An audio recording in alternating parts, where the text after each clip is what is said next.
Flashback on. Di markas Black Dome, seluruh meja terbalik dan semua yang ada di dalamnya hancur berantakan.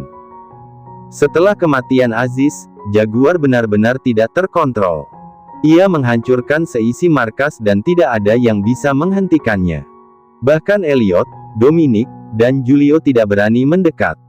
Mereka tahu jika Jaguar sedang tidak bisa mengontrol diri, mereka tahu bahwa pria ini sedang benar-benar marah. Jadi, mereka membiarkan Jaguar sendirian dan melakukan apapun sesukanya. Hingga tangan Jaguar habis mengeluarkan darah dan tubuh kekarnya sudah dibanjiri keringat. Ia melangkah ke arah Julio dan yang lainnya yang sejak tadi hanya tertunduk melihat Jaguar mengamuk. "Kalian sudah mendapatkan lokasi berdebah itu?" tanya Jaguar ganas. Julio menenteng berkas dan menyerahkannya pada Jaguar. Dia tidak pernah meninggalkan istananya. Hanya memperketat penjagaan, jawab Julio. "Bagus. Aku mau kalian menyiapkan pasukan sekarang." Julio ingin membantah, karena menyerang Bull Dragon tidak semudah itu. Mereka harus memanggil sekutu agar bisa benar-benar melumpuhkannya. "Jaguar, aku akan mengirimkan surat agar sekutu dari organisasi lain membantu kita, tetapi kami belum mendapatkan bal." Jaguar menarik kerah baju Julio dengan kasar bahkan sebelum ia menyelesaikan kalimatnya. Mendorong Julio hingga tersudut ke arah tembok. "I don't fucking care about them, Julio. If I said attack, mean you have to attack. Got it?" Ia melepaskan Julio dengan kasar.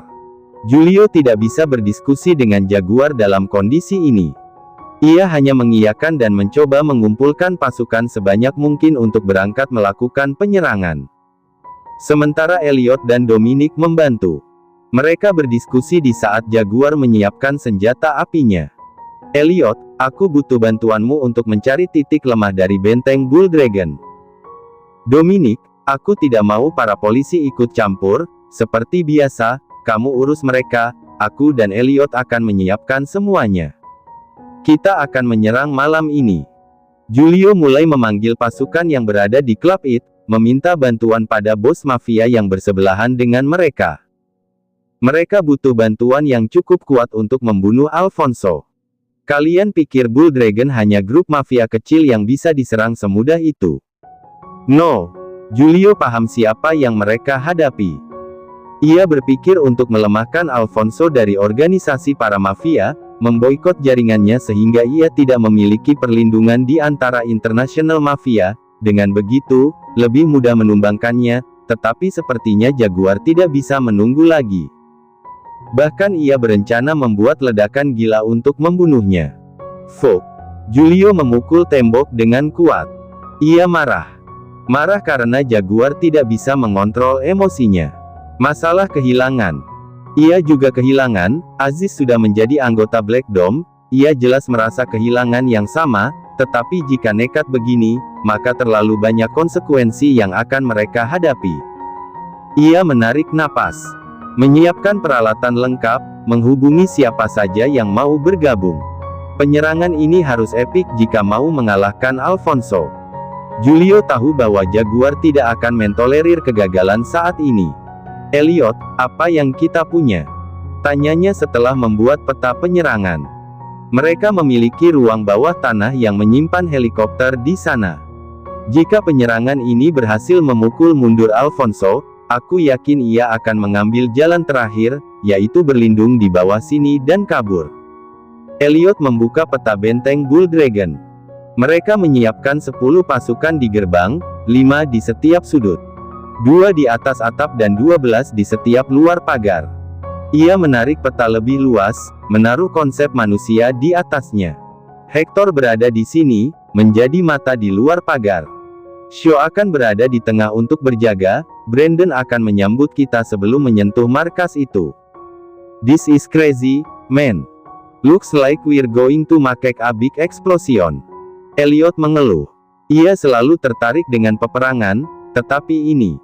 Jika mereka tidak lebih kuat dari Alfonso, maka ini akan menjadi misi bunuh diri.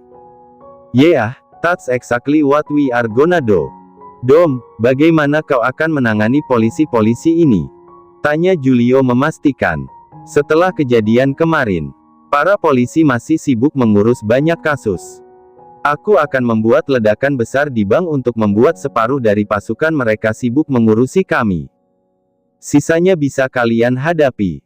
Dominic menjelaskan. Ia punya pasukan khusus yang bisa melakukan pekerjaan ini. Well, sebenarnya bukan pasukan khusus.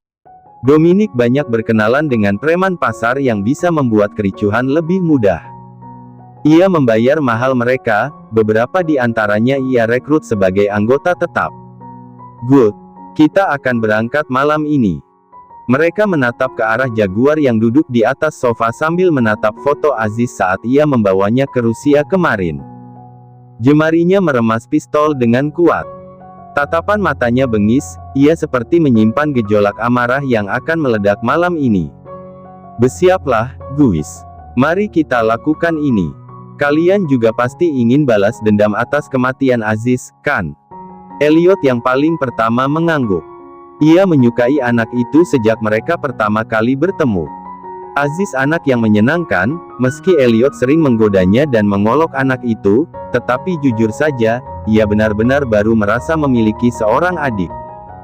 Untuk pertama kalinya, Elliot memerankan dirinya seperti seorang kakak untuk Aziz. Nyatanya itu tidak berlangsung lama dan ia sangat marah sekarang. Mari kita bunuh bedebah itu. Ia menepuk bahu Julio, pergi menuju ruangan lain, mempersiapkan semuanya sebelum malam. Pukul 1, semua pasukan Black Dome mengarah ke benteng Bull Dragon. Ada 100 motor yang membersihkan jalan dan berhasil memancing puluhan polisi untuk mengejar. Setelah para polisi sibuk, ada sekitar 20 mobil yang bersembunyi di gudang langsung bergerak ke arah pertahanan Alfonso. Peperangan itu disambut oleh Bull Dragon. Mereka menyiapkan pasukan yang menghadang di luar, membentengi markas mereka. Sepertinya pergerakan Jaguar sudah diketahui. Puluhan tembakan melesat dengan cepat. Anak buah Jaguar menerobos pertahanan di luar pagar, 2 hingga 3 granat terlempar dan meledak di antara penjaga. Elliot menarik anak buahnya mundur dan bersiap melumpuhkan lawan di luar. Julio dan Jaguar masuk ke dalam dan menembak habis siapapun yang menghalangi jalan. Pertempuran itu tiada ampun. Jaguar membunuh banyak anak buah Bull Dragon, menerobos melewati setiap pintu. Menusuk perut siapa saja yang berusaha mendekat tanpa ampun. Tatapan matanya seperti iblis yang tidak memiliki jeda. 2 hingga 3 tembakan yang mengenai dadanya sama sekali tidak membuat Jaguar tumbang. Ia meraih meja, menggunakannya sebagai tameng dan mengembalikan serangan pada Shaw yang memimpin di depan. Aku akan tangani mereka, Jaguar. Kamu harus mencari Alfonso. Julio mencoba membersihkan jalan untuk Jaguar agar ia mengejar Alfonso sebelum pria itu kabur. Jaguar berlari dan masuk ke ruang utama. Sayangnya, Alfonso sudah pergi terlebih dahulu ke ruang bawah tanah. Terjadi adegan tembak-menembak antara Jaguar dan anak buah Bull Dragon, sampai akhirnya ia berhasil melumpuhkan sebagian dan lolos. Tetapi sudah terlambat untuk mengejar, pintu di atas terbuka lebar, suara mesin helikopter berdesing keras.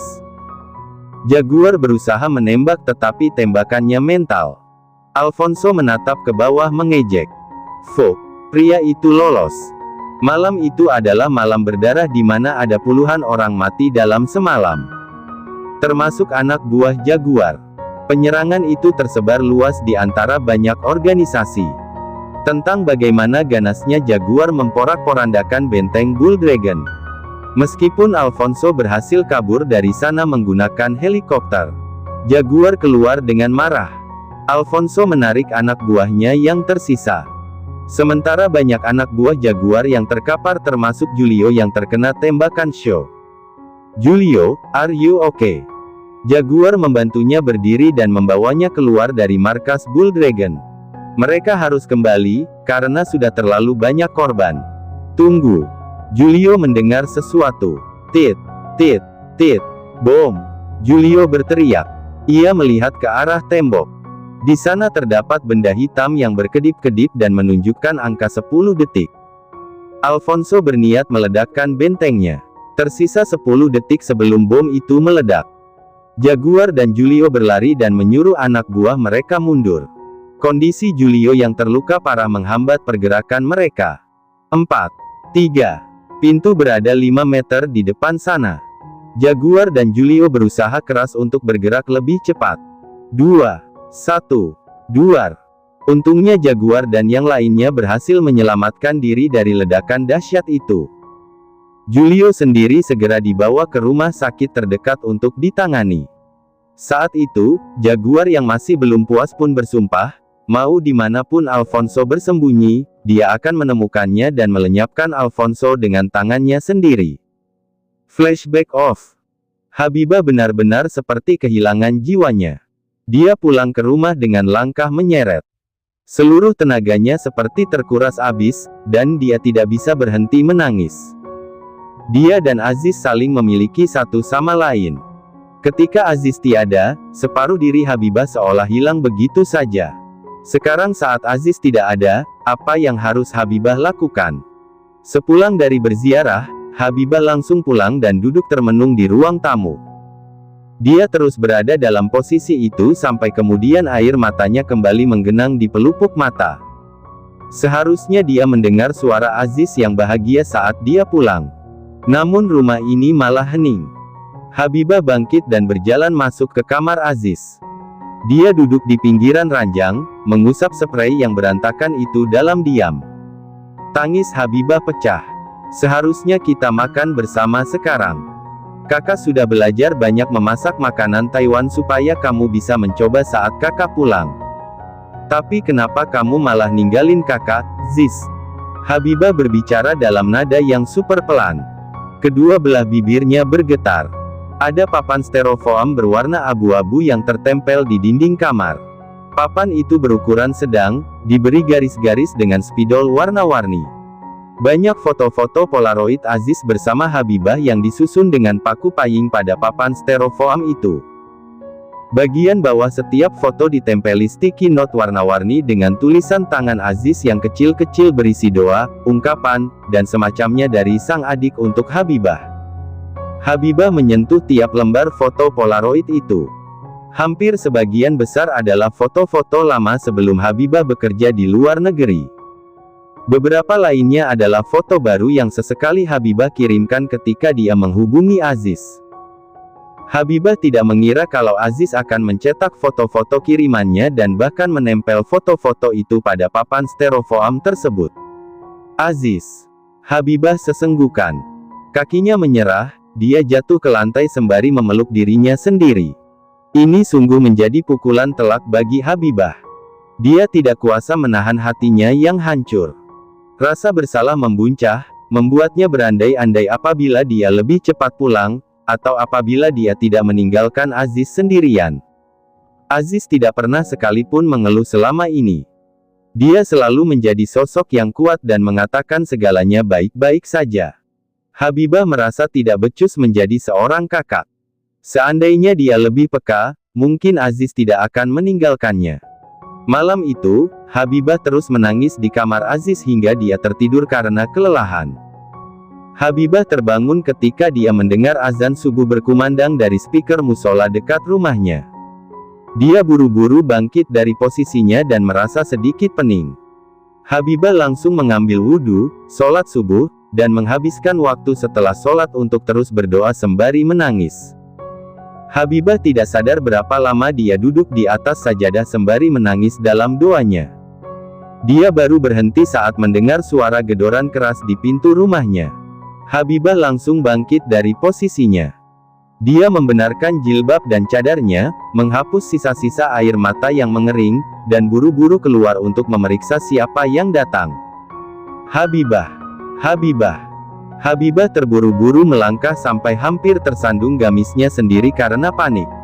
Tubuhnya masih terasa lemas karena tidak terisi nutrisi sama sekali sejak Aziz meninggal. Jangankan makan, untuk membersihkan diri saja Habibah seperti tidak memiliki semangat sama sekali. Ketika Habibah membuka pintu, Bidini sudah berdiri sembari berkacak pinggang. Ini masih pagi, tetapi beliau sudah datang kemari. Oh, Bidini. Habibah berusaha menyapa dengan ramah. Bibi nggak mau basa-basi ya, Habibah. Bibi kesini karena mau nagih utangnya Aziz yang belum dibayar sampai sekarang. Udah nunggak lama dan Bibi butuh secepatnya uang itu, kata Bidini langsung menyampaikan maksud kedatangannya. Habibah kaget. Bi, silakan masuk dulu. Kita ngomong di dalam, ya. Habibah berusaha menuntun Bidini agar masuk ke ruang tamu. Suara Bidini itu keras, Habibah merasa tidak enak kalau ada tetangga yang dengar. Sayangnya, Bidini tidak menerima keramah tamahan dari Habibah. Wanita itu langsung menepis tangan Habibah yang bertengger di bahunya dengan kasar. Nggak usah. Bibi mau utang adikmu dibayar sekarang juga. Habibah sebenarnya kebingungan sejak tadi. Aziz tidak pernah mengatakan soal utang kepadanya saat mereka komunikasi lewat panggilan. Kalaupun ada, dan Aziz bisa membayarnya sendiri, dia pasti segera membayar tanggungan itu sebelum ditagih yang punya. Habibah tahu Aziz sangat menghindari utang, sebab dosa tidak membayar utang tidak akan pernah hilang sampai mati. Memangnya Aziz utang untuk apa ya, Bi? Kan setiap bulan juga Bibah kirim uang, tanya Habibah. Dia berusaha mencari tahu kemana uang yang katanya dipinjam oleh Aziz itu. Masalahnya, tanggungan sekolah Aziz selalu Habibah perhitungkan selama dia mengirim uang. Habibah juga tidak pernah lupa menanyakan kepada Aziz apakah dia butuh uang tambahan untuk kegiatan di luar sekolah atau tidak. Habibah sendiri tahu Aziz juga beberapa kali ikut kerja sambilan untuk menambah uang saku di tempat fotokopi, atau di toko buku dekat-dekat sekolah dan yang terakhir katanya Aziz bekerja di kafe. Habibah melarangnya, dan meminta Aziz untuk fokus belajar saja, tetapi adiknya itu pada dasarnya memang memiliki rasa tanggung jawab yang besar sehingga tidak mau terus-terusan merepotkan kakaknya. Habibah sendiri tidak pernah merasa direpotkan jika memang Aziz butuh uang. Jadi aneh sekali rasanya kalau tiba-tiba ada yang menagih utang atas nama Aziz yang katanya tidak dibayar selama berbulan-bulan. Mana Bibi tahu dipakai buat apa? Yang jelas waktu itu Aziz bilang dia butuh uang, untuk apa-apanya Bibi udah lupa saking lamanya nggak dibayar. Jawab wanita itu ketus. Ya udah Bi, Bibah mohon kita masuk dulu, ya. Mari bicarakan soal utang ini di dalam. Nggak enak didengar sama tetangga, Bi. Habibah memohon. Dia menyentuh telapak tangan Bidini, tetapi untuk kedua kalinya, wanita itu langsung menyentak tangannya seolah najis sekali disentuh oleh Habibah. Bibi nggak peduli. Biar saja sekalian tetanggamu tahu. Kalau nggak gitu, pasti kamu nggak akan bayar utang adikmu. Habibah menggeleng. Mana mungkin Bibah berpikir seperti itu, Bi. Kalau memang Aziz memiliki utang, tentu Bibah akan membayarnya, karena itulah kita bicarakan baik-baik dulu, Bi. Bayar aja sekarang utang adikmu, nggak usah memperpanjang masalah, Habibah. Mau sampai kapan utangnya ditumpuk? Masih untung Bibi nggak ngasih persenan bunga kayak di bank, coba kalau Bibi mau, udah naik berkali-kali lipat kali utang adikmu itu. Habibah sungkan jika sampai tetangga mendengar. Demi Allah, dia tidak malu meski memiliki utang karena Habibah jelas akan melunasinya. Masalahnya adalah, Habibah merasa tidak nyaman sebab Bidini terus-terusan menyebut utang adiknya. Aziz baru saja meninggal, bahkan pusaranya belum mengering, tetapi sudah ada orang lain yang menjelek-jelekkan dia perkara utang. Habibah merasa semakin bersalah dengan adiknya. Ayo, bayar sekarang. Kamu, kan baru aja pulang dari Taiwan. Gaji jadi pembantu di luar negeri banyak, kan? Nggak susahlah bayar utang adikmu. Kata-kata Bidini semakin keterlaluan. Habibah berusaha bersabar. Dia tidak masalah apabila Bidini menghina-hina dirinya, tetapi Habibah merasa tidak terima saat beliau terus memojokkan Aziz. Bi, tolong jelaskan dulu Aziz bilang untuk apa utang itu. Bibah pasti akan bayar jika itu utang Aziz. Bidini tidak sabaran. Dia mendorong tubuh Habibah dari depan pintu dan langsung menerobos masuk ke dalam rumahnya. Bidini, Bi, apa yang Bibi lakukan? Habibah panik. Bidini menggeledah lemari-lemari yang ada di dalam rumah, membuka laci, mengobrak-abrik pakaian, dan menjatuhkan barang-barang dengan beringas. Mana uangmu? Cepat lunasi utang adikmu. Habibah kesulitan menahan Bidini agar berhenti mengobrak-abrik rumahnya. Beberapa barang dan pakaian di lemari berjatuhan di lantai. Wanita itu sama sekali tidak mendengarkan permohonan Habibah untuk berhenti. Bibi mau pakai uangnya. Mana uangmu? Hah? Habibah bingung harus melakukan apa. Dia hanya bisa menatap bagaimana Bidini terus mencela dia dan Aziz sambil menggeledah seluruh rumahnya. Apa yang dikatakan Bidini sebenarnya hanyalah kebohongan. Aziz tidak pernah memiliki utang sama sekali kepadanya. Setelah Aziz meninggal dan dia tahu bahwa Habibah pulang dari luar negeri, Bidini memanfaatkan kesempatan itu untuk mendapatkan uang. Situasinya sendiri sedang tercekik saat ini. Dia yang sebenarnya memiliki utang dan sudah beberapa kali didatangi oleh debt collector. Saking buntutnya harus mendapatkan uang dari mana lagi, Bidini akhirnya dengan sengaja memanfaatkan kesempatan kematian Aziz dan kepulangan Habibah dari luar negeri untuk mendapatkan uang yang dia butuhkan. Jelas, Aziz tidak pernah mengatakan apa-apa kepada Habibah, karena anak itu memang tidak pernah sekalipun berutang kepada Bidini.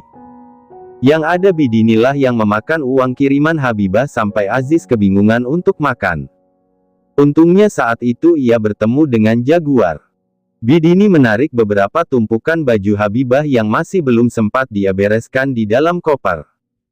Dia menemukan sebuah amplop putih berukuran sedang dengan isi yang cukup tebal. Habibah kaget dan berusaha merebut amplop tersebut, tapi Bidini langsung mendorongnya sampai jatuh. Ini isinya duit, kan? Habibah menggeleng, mengibah. Tetapi, Bidini malah dengan kasar merobek amplop tersebut dan menemukan lembar-lembar uang dengan nominal cukup banyak. Habibah kaget saat Bidini langsung mengambil semua uang itu. Itu adalah uang pesangon yang dia dapatkan karena dia memutuskan berhenti bekerja sebelum kontraknya habis. Hanya itu sisa uang yang dia miliki sekarang. Bukan berarti Habibah tidak mau membayar, dia berencana akan memakai sebagian uangnya untuk membayar Bidini, lalu sebagian lagi digunakan untuk memenuhi kebutuhan hidupnya sampai dia bisa mendapatkan pekerjaan baru di Indonesia. Bidini, tolong jangan ambil semua uang Bibah, Bi. Habibah memeluk kaki Bidini, memohon dengan putus asa. Sayang, Bidini hanya peduli dengan uangnya. Dia dengan kasar menendang Habibah agar menjauh dari kakinya. Lepas. Ini tanggung jawabmu, ya. Kamu mau adikmu itu masuk neraka karena belum bayar utang, hah? Bibi berhak atas uang ini. Habibah menangis. Bibah pasti akan lunasi utang Aziz, Bi. Bibah mohon jangan ambil semua uangnya. Silakan ambil sebagian, Bi. Bibah juga butuh uang itu. Bidini tidak peduli. Dia membiarkan Habibah menangis dan buru-buru keluar dari rumahnya. Habibah berusaha mengejar, memohon dengan sisa-sisa tenaganya, tetapi Bidini sama sekali tidak memiliki belas kasihan. Baginya, hanya uang itu yang paling penting sekarang. Habibah gagal mempertahankan uang tersebut. Sekarang, dia tidak memiliki sepeser uang pun. Bagaimana dia bisa bertahan hidup? Habibah masuk ke dalam rumah dan merosot jatuh ke lantai. Untuk yang kesekian kalinya, dia menangis sendirian sampai terisak-isak. Dadanya sakit, napasnya sesak, dan seluruh tubuhnya letih. Dia kecapean, baik fisik maupun psikis. Segala musibah menimpanya dalam waktu bersamaan, membuat harapan hidup Habibah terkikis sedikit demi sedikit. Bayang-bayang wajah orang tua dan adiknya mengawang di udara. Habibah sendirian sekarang. Tidak ada lagi yang bisa dia harapkan dalam hidupnya. Mengapa semua orang meninggalkannya? Mengapa Habibah tidak bisa berkumpul dengan orang tua dan adiknya di akhirat sekarang? Dia ingin mati saat itu juga. Sementara itu, di luar rumah Habibah, beberapa meter di dekat pepohonan, Lutov yang sejak tadi memperhatikan apa yang terjadi. Ketika Habibah ribut dengan Bidini, pria itu hendak menghentikan, tetapi diurungkan karena memilih untuk mengabari Jaguar terlebih dahulu. Sialnya ponsel Jaguar malah tidak aktif, jadi dia menghubungi Julio karena Lutov yakin Julio pasti sedang bersama Jaguar. Di markas, Julio sendiri sebenarnya ikut stres dengan semua keadaan ini. Kondisi grup mereka seperti terkena guncangan hebat. Dia harus berkutat dengan segala masalah yang ada sebab emosi Jaguar masih belum stabil. Aktivitas perakitan senjata menjadi lambat, bahkan beberapa molor dari waktu yang dijadwalkan. Julio yang harus menghadapi kekesalan mitra mereka. Elliot ikut membantu dengan segala persuasinya, tetapi hal itu tidak mengubah fakta bahwa bisnis mereka benar-benar diambang kehancuran. Ketika dia sedang sibuk terpekur menatap laptopnya, Lutov mengabarkan soal Habibah. "Ada apa?" tanya Julio tanpa mengalihkan pandangannya sama sekali dari layar laptop. Seorang wanita paruh baya ribut dengan istri Z. Dan sepertinya si keriput itu mengambil uang milik istri Z. Tidak banyak yang bisa didengarkan karena aku harus menjaga jarak aman. Julio mengusap wajahnya kasar. Dia tidak ingin mengganggu Jaguar yang sedang dalam masa sulit seperti ini, tetapi informasi yang diberikan oleh Lutov wajib diketahui oleh Jaguar. Maka dengan mengesampingkan perasaan pribadinya, Julio menghampiri Jaguar yang masih terus mengunci diri di ruangannya. "Z, aku masuk." Julio tidak menunggu jawaban Jaguar dan langsung masuk ke ruangannya. Pria itu duduk terpekur membelakangi pintu tanpa mengatakan apa-apa. "Aku tahu kamu sedang tidak ingin diganggu, tetapi kamu harus mendengarkan informasi yang kudapatkan dari Lutov. Habibah sudah kembali ke Indonesia. Dan tadi Lutov melaporkan kalau istrimu itu sedang dalam kesulitan. Seorang wanita yang kemungkinan besar masih kerabatnya merampas uang Habibah secara paksa." Tidak ada sahutan dari Jaguar sampai beberapa saat. Julio tetap berdiri di sana sampai kemudian dia menghela napas. "Oke, silakan pikirkan terlebih dahulu. Aku akan." Jaguar tiba-tiba memutar kursinya. Wajah pria itu berkali-kali lipat lebih intimidatif dari biasanya. Bahkan Julio, yang sehari-harinya merasa biasa saja dengan Jaguar, tanpa sadar melangkah mundur. Selama beberapa waktu terakhir, Julio memang tidak berinteraksi dengan bosnya itu pasca serangan ke markas Bull Dragon. Selain karena Jaguar memang tidak mau diganggu, Julio juga tidak mau mengambil risiko membuang nyawanya sendiri di situasi terpuruk Jaguar.